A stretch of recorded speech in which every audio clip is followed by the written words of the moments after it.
Sir, आम्ही एका लहान खेळाडूबद्दल एक गोष्ट ऐकली आहे सर, की ज्याला तुम्ही सोशल मीडियाद्वारे फेम दिलं.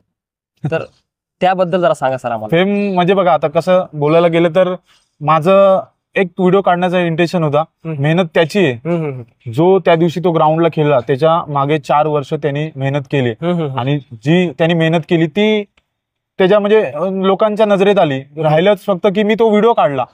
लोक मला श्रेय देतात की तुझ्यामुळे तो फेमस झाला, तुझ्यामुळे झाला. म्हणजे माझ्या जागी जरी कोणी दुसरा असता आणि जरी त्यांनी त्याचा व्हिडिओ काढला असता तर तो शेवटी तो व्हायरलच झाला असता. राहिली गोष्ट त्या प्लेअरची, तो कोण आहे काय, मी तुम्हाला सगळं शेअर करतो. त्या प्लेअरचं नाव आहे पांडू देवमारे. इंस्टाग्रामला खूप प्रचंड प्रमाणात व्हायरल आहे.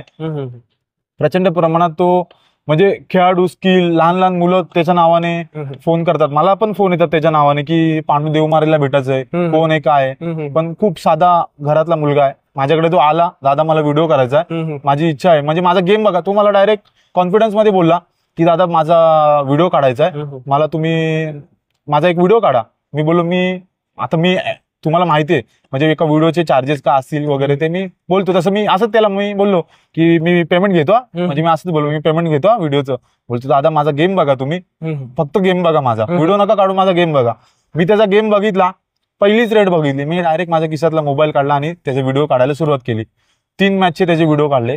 अक्षरशः तो ती मॅच हारला, पण जो संदेश देऊन गेला म्हणजे ज्यांनी तो त्याचा खेळ दाखवला, अक्षरशः संपूर्ण महाराष्ट्रात आणि फ्युचर स्टार तर होणारच आहे आणि होईलच, या शब्दावर ठाम राहा सगळ्यांनी.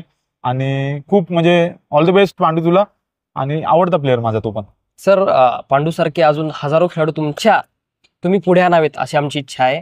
पण तुमच्या